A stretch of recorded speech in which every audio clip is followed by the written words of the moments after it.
The chipped mug warmed my hands, the cheap instant coffee doing little to cut through the morning chill. Outside, the relentless city rain mirrored the dreary ache in my chest. It had been years since I last heard from anyone back home, years of building a fragile new existence far away. Then, the silence shattered. My phone screen flickered to life with a video message from Alistair, the old groundskeeper from our estate. A knot tightened in my stomach. Alistair rarely contacted me. His name alone dragged up a whirlwind of memories, both sweet and agonizing, memories I desperately tried to keep buried. The message was unsettlingly brief, devoid of any greeting or context. Just a single, stark sentence. "Rowan, I'm so sorry about your parents. I still can't quite believe what I witnessed today." My breath hitched.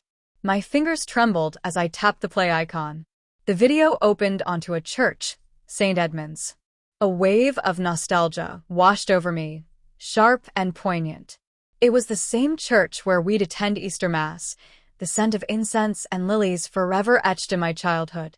The camera slowly zoomed in on the altar. Two figures stood at the podium, my parents. My mother, Serena, was draped in elegant black, her gloved hand fluttering to her eyes, feigning tears. My father, Julian, stood ramrod straight, his face a mask of solemnity as he clutched a piece of paper, his hands visibly shaking. Behind them, a polished casket gleamed under the soft light, and beside it a large framed photograph. My photograph. I froze. "No," I whispered, the word lost in the drumming of the rain against the windowpane. My father's voice, amplified by the church's acoustics, echoed from the phone. Rowan was always a challenging child, but we loved her. We truly did everything we could. His voice cracked slightly, whether from genuine emotion or practiced grief, I couldn't discern. My vision blurred. He was reading a eulogy. My eulogy. My obituary. "Though she departed this world far too young," he continued, his voice thick with forced sorrow, "we pray her spirit finally finds the peace that eluded her in life." What? I wasn't dead. I was standing in my cramped apartment, alive. Breathing. Shaking with disbelief. This couldn't be real. I frantically scrubbed the video's timeline back, replaying it over and over, searching for some clue, some mistake. But their faces remained unchanged, their voices steady, their performance unwavering. I gripped the edge of the kitchen counter, my knuckles white. My entire body trembled. "What in God's name is going on?" I whispered, the words catching in my throat. "Why are they doing this?" I hadn't spoken to them in years.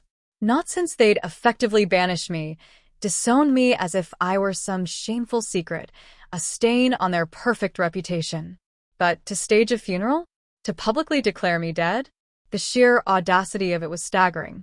The more I watched, the colder I felt, a chilling dread creeping through my veins. My mother's voice, laced with theatrical grief, spoke of the tragic accident. There had been no accident. My father lamented my final years spent in isolation. I was working, building a life, surviving.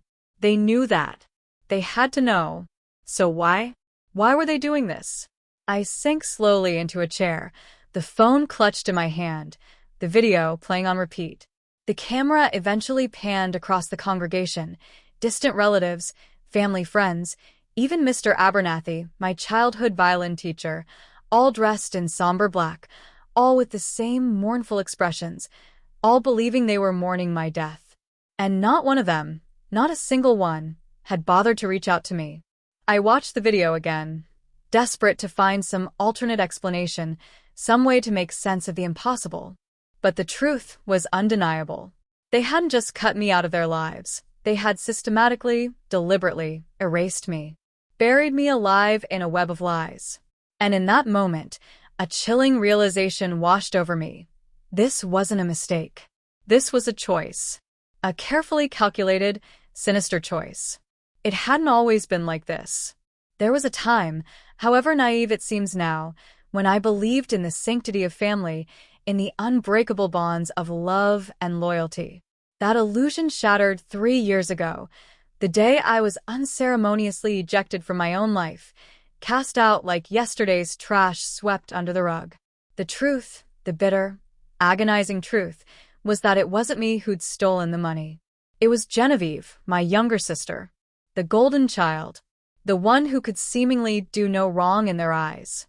She'd embezzled nearly $80,000 from our family's business account. $80,000. Genevieve was reckless, addicted to a lavish lifestyle she couldn't afford. When the discrepancies in the books became too glaring to ignore, when the numbers simply refused to add up, our parents needed a scapegoat. And I was the convenient target. I can still recall my mother's exact words, the venomous hiss in her voice as she cornered me in the kitchen.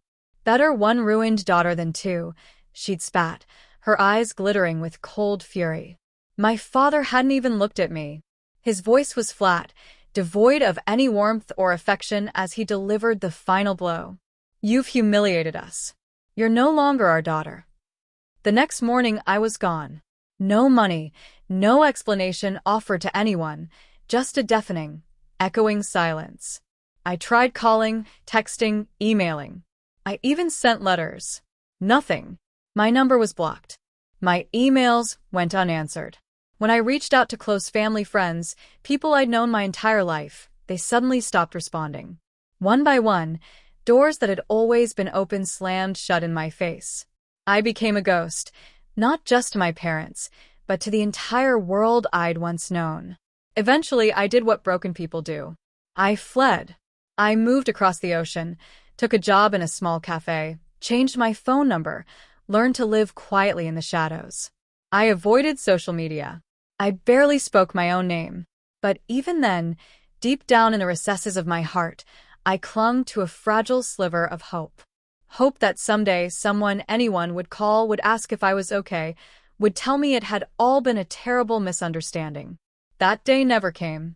Instead, something far more sinister did. Last year, I'd attempted to reactivate my old email account, the one I'd used since childhood. The system wouldn't allow it.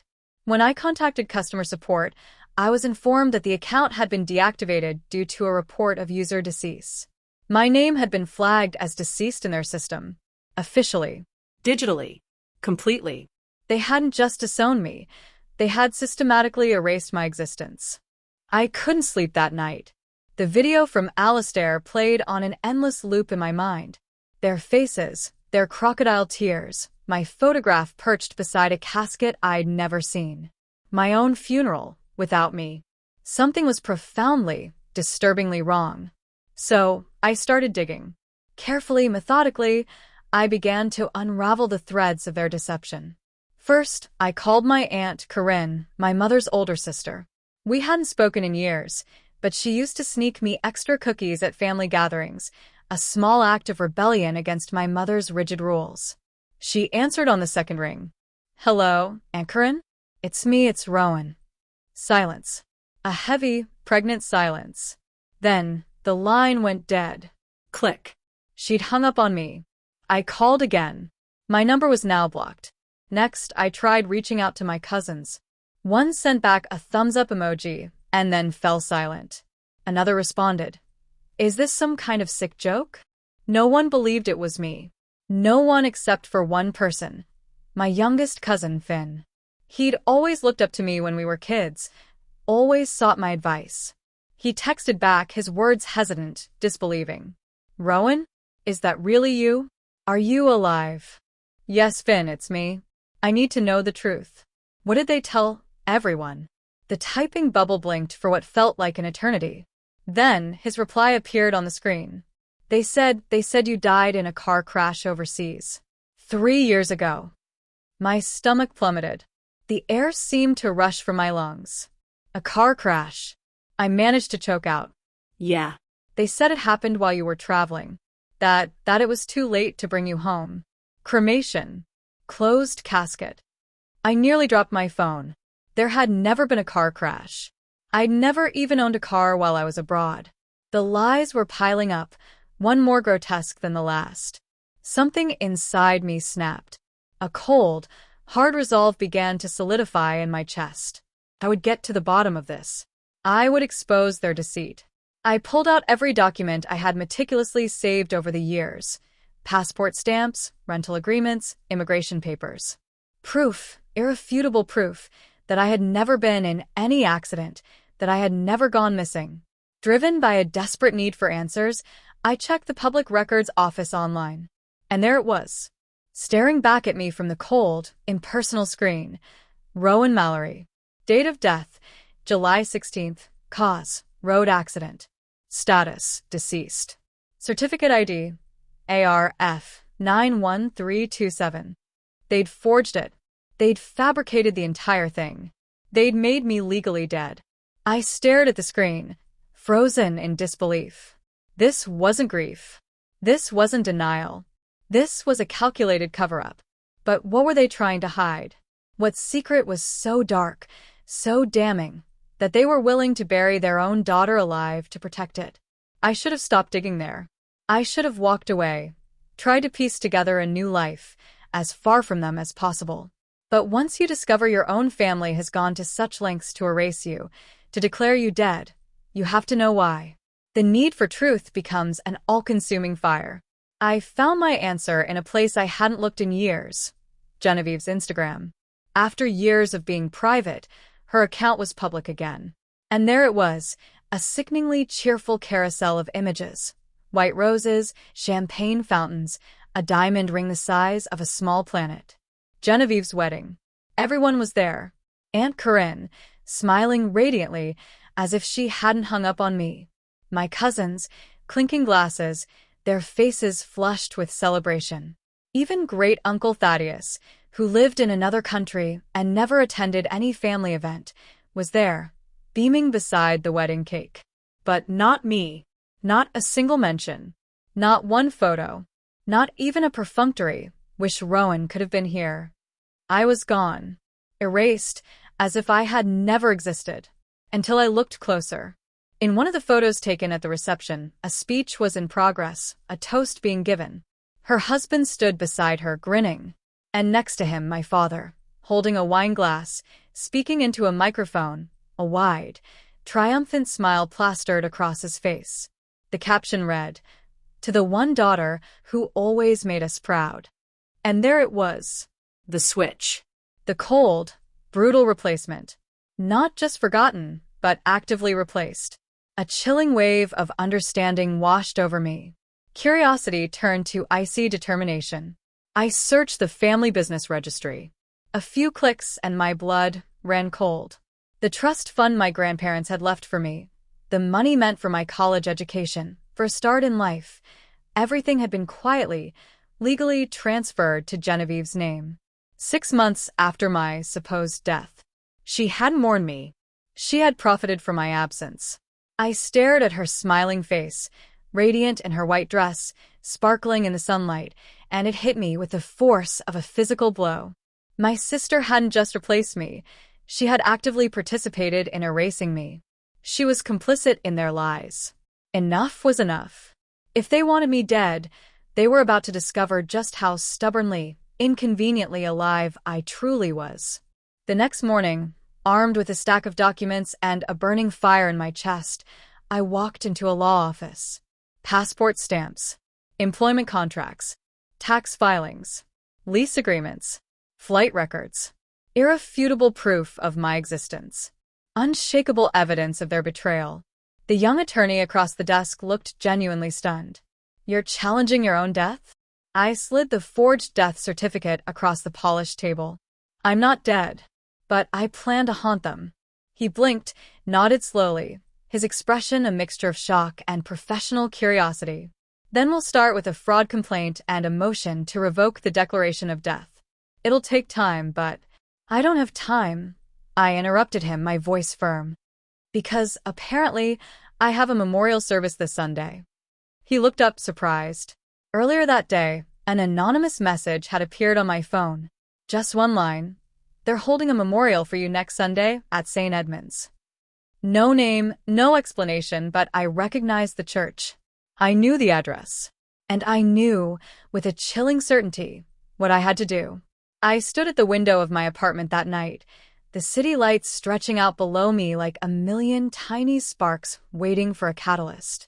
They had dressed me in lies, buried me in silence, pretended I had never existed. But now I had a stage. Let them grieve. Let them cry. Let them perform their hollow sorrow. And when the curtain finally rises, let's give them a funeral to remember. Sunday arrived, cold and overcast. St. Edmund's had never looked so crowded. Cars lined the streets for blocks, a grim parade of grief. The heavy oak doors of the church stood open just wide enough to allow the mourners to file in, their faces etched with practiced sorrow. They whispered, they wept, they embraced each other as if tragedy had personally touched each and every one of them. I watched from across the street, shrouded in a dark coat and sunglasses, still invisible. It was surreal, like watching a play about a character who shared my name, my face, my history, but wasn't me at all. Inside, the performance had begun. The organ played a somber dirge, the notes heavy with manufactured grief. Candles flickered beneath my photograph, the same one they'd used on the forged obituary. I remembered the day that photo was taken. I was genuinely smiling then, carefree and oblivious to the darkness that lay ahead. My father stood at the pulpit, his face a mask of solemnity, his voice carefully modulated to project grief. Rowan was troubled, but we loved her. She lost her way, and though we couldn't reach her, we never stopped praying she'd find her way back to us. My mother sat in the front row, dabbing at her eyes with a lace-trimmed handkerchief, her sobs delicate, measured, as if she'd rehearsed them for weeks. And Genevieve. She stood next to her husband, her fingers clutched tightly around her pearl necklace, as if they were the only things keeping her heart from shattering. My sister, Rowan, was complicated, she said, her voice trembling slightly. But she was mine. I wish I'd had the chance to say goodbye.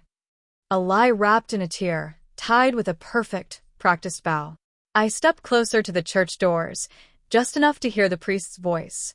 He raised his hand solemnly. May she rest in peace. I exhaled slowly, a grim smile playing on my lips. Not yet. The show wasn't over. The main character had yet to make her grand entrance. Let us now stand for a moment of silence. The priest's voice echoed through the church, heavy with finality. Everyone rose to their feet, heads bowed, eyes closed, hands folded primly over their hearts. And in that breathless pause, I pushed open the heavy oak doors. The sound was sharp, deliberate. Two heavy panels of wood groaning open like a tomb, splitting in half. The cold, harsh light from outside flooded into the church, cutting through the dimness like a spotlight, illuminating my figure in the doorway. I stepped inside slowly, deliberately, each heel striking the marble floor with a sharp, echoing click. Click. Click. The sound ripped through the silence, shattering the manufactured grief. Gasps rippled through the congregation. A few heads turned, then more. Whispers bloomed like wildfire, spreading from pew to pew. Is that it can't be? A child's voice, high and clear, pierced the mounting tension. Mommy, isn't that her? I pushed my sunglasses down my nose, my eyes scanning the room, locking onto theirs. My mother's face drained of all color, her lips trembling uncontrollably. Then, with a dramatic flourish that seemed almost rehearsed, she crumpled to the floor, feigning a faint. Her body hit the ground with a soft thud. My father's mouth hung open, his carefully cultivated composure crumbling. The wine glass slipped from his fingers, shattering against the polished wood of the pew, the red liquid staining the pristine surface. Genevieve. She stood frozen, her eyes locked on mine, her jaw clenched tight. Her pearl necklace twisted in her white-knuckled grip. A half-full glass of champagne tumbled from her hand, splashing across her perfect white shoes, the bubbles fizzing and dying on the leather. The priest, his face pale and bewildered, took a hasty step backward, as if confronted by an apparition. I kept walking, my gaze unwavering. Every eye in the building followed my progress down the aisle, their expressions a mixture of shock, disbelief, and terror. They weren't sure if they were witnessing a ghost or a reckoning. Perhaps in that moment I was both. I didn't say a word. I didn't need to. My presence alone was the thunder after the lightning of their lies, the consequence they had desperately prayed would never arrive. By the time I reached the front of the aisle, the entire room was holding its breath, suspended in a state of stunned silence. I turned to face them all, my gaze sweeping across the assembled faces. And then I smiled. A small, tight smile that held no warmth, only the chilling promise of truth. "Let the truth begin," I said, my voice clear and strong, cutting through the silence like a knife. I stood at the front of the church, beneath my own portrait, the same photograph they had used to eulogize me, to bury me. The irony was almost comical. I turned to face the crowd, dozens of eyes still fixed on me in disbelief, as if they expected me to vanish into thin air. Good, I thought. Let them look. I cleared my throat once, the sound echoing through the vast space, and spoke into the silence. I heard I died, but I'm here to correct the story. A ripple of movement went through the room. A collective intake of breath, a shifting of feet, a rustle of fabric. No one moved, though. They remained frozen in their pews, their faces masks of bewilderment. Some held phones in their hands, but they seemed to have forgotten how to blink, let alone hit record. There was no accident, I continued, my voice gaining strength with each word. No tragic car crash overseas. No closed casket because the body was unrecognizable. I paused, letting my words sink in, allowing the weight of their deception to settle upon them. Then I pulled a thick folder from my coat. It was heavy, filled with documents, each page stamped and sealed with official government marks and international dates. These are my passport stamps, my employment records, tax filings, apartment leases. I've been alive. I've been working. I've been surviving. I let the folder drop onto the stand with a resounding thud. My gaze then turned to my parents. Their faces were pale, etched with a mixture of fear and something akin to shame. They told the world I died, I said, my voice low and dangerous. They forged the documents, filed a false death certificate.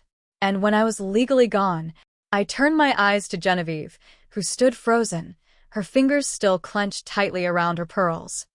They transferred everything to her. My trust fund, my inheritance, my life. Genevieve opened her mouth, as if to speak, to offer some pathetic excuse, but I didn't give her the chance. "Don't enjoy the house you bought with my money," I said, my voice laced with venom. A murmur rose from the crowd, like the distant rumble of thunder. Someone whispered, "She's got proof." Another gasped, their hand flying to their mouth. And then a phone lifted, a red dot blinking, the telltale sign that someone was recording. Good, I thought. Let the world see this funeral for what it really was. Not a farewell, but a cover-up. I turned back to my father, my eyes burning into his. "You didn't lose a daughter," I said, each word a deliberate strike. "You threw her away. And now, you get to watch her walk back in." The lies they had spun were nothing but ashes now, and I had just lit the match that set them ablaze. I turned back to face the entire congregation one last time. My father's face was ashen, his body trembling. My mother remained slumped in her pew, her theatrical faint now replaced by genuine shock. Genevieve stood hollow, defeated, her precious pearls offering no comfort now. "You buried me to protect yourselves," I said calmly, my voice resonating through the church. "But I came back to haunt you with the truth." There were no more shouts, no more lies, just a heavy, suffocating silence. A silence that spoke volumes. As I turned to leave, to walk out of the church and back into my own life, the church bells began to ring. A mournful, resonant peal that echoed through the town. How fitting. A funeral bell. But this time it wasn't for me. The following days were a whirlwind. I handed the stack of documents to my lawyer. The weight of their deception finally lifted from my shoulders. I signed the final page, watching as the forged death certificate was ceremoniously torn in half, a symbolic act of my legal resurrection. The authorities launched a full investigation. Fraud. False reporting. Embezzlement. The charges mounted, each one a testament to the depth of their betrayal. Let them try to spin their web of lies now. The truth was out. News of the events at St. Edmunds spread like wildfire. The local papers ran sensational headlines. Television news crews camped outside the Mallory estate, eager to capture any glimpse of my parents or Genevieve. Social media exploded with opinions, condemnations, and speculation. My family, once pillars of the community, were now pariahs, their carefully constructed facade shattered into a million pieces. I, however, retreated back to my quiet life. The cafe job was still there, a comforting constant in the midst of the chaos. The aroma of coffee beans and the gentle hum of conversation provided a soothing balm to my soul. But even there, I couldn't entirely escape the repercussions of my actions. Customers whispered, some with sympathy, others with morbid curiosity. The legal proceedings dragged on, a slow and arduous process. My parents and Genevieve lawyered up, their defense a tangled web of denials and counteraccusations. They painted me as a vengeful, unstable daughter, driven by greed and a thirst for revenge. It was a pathetic attempt to deflect blame, but it prolonged the agony. During this time, Finn, my youngest cousin, became an unexpected source of support. He reached out tentatively, expressing his disbelief and offering his apologies for his family's behavior. We met in secret, in quiet corners of the city, sharing hesitant conversations and tentative cups of coffee. He was the only one from my past who seemed genuinely remorseful, the only one willing to acknowledge the magnitude of their wrongdoing. Months turned into a year. The investigation reached its climax. The evidence was irrefutable. The court found my parents and Genevieve guilty. The consequences were severe. Financial penalties, reputational ruin, and the looming shadow of potential jail time. In the end, I didn't get my old life back. That life was gone, irrevocably tainted by their actions. But I gained something far more valuable: my freedom. Freedom from their lies, their manipulation, their toxic control. I built a new life, stronger and more authentic than anything I had known before. It wasn't always easy.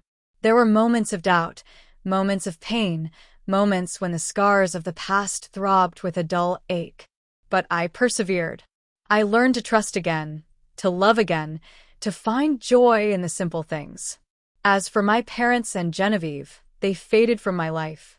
Their punishment was their own self-imposed exile, the weight of their actions a burden they would carry for the rest of their days. I chose not to dwell on them, to focus instead on the future, on the possibilities that lay ahead. Years passed. The story of the funeral resurrection became a distant memory for most, a cautionary tale whispered in hushed tones. But for me, it remained a powerful reminder of my own resilience, of the strength I discovered within myself when faced with the ultimate betrayal. And so, I stand here today, a survivor, a testament to the enduring power of the human spirit. The scars may remain, but they are no longer wounds. They are badges of honor, proof that I faced the darkness and emerged into the light.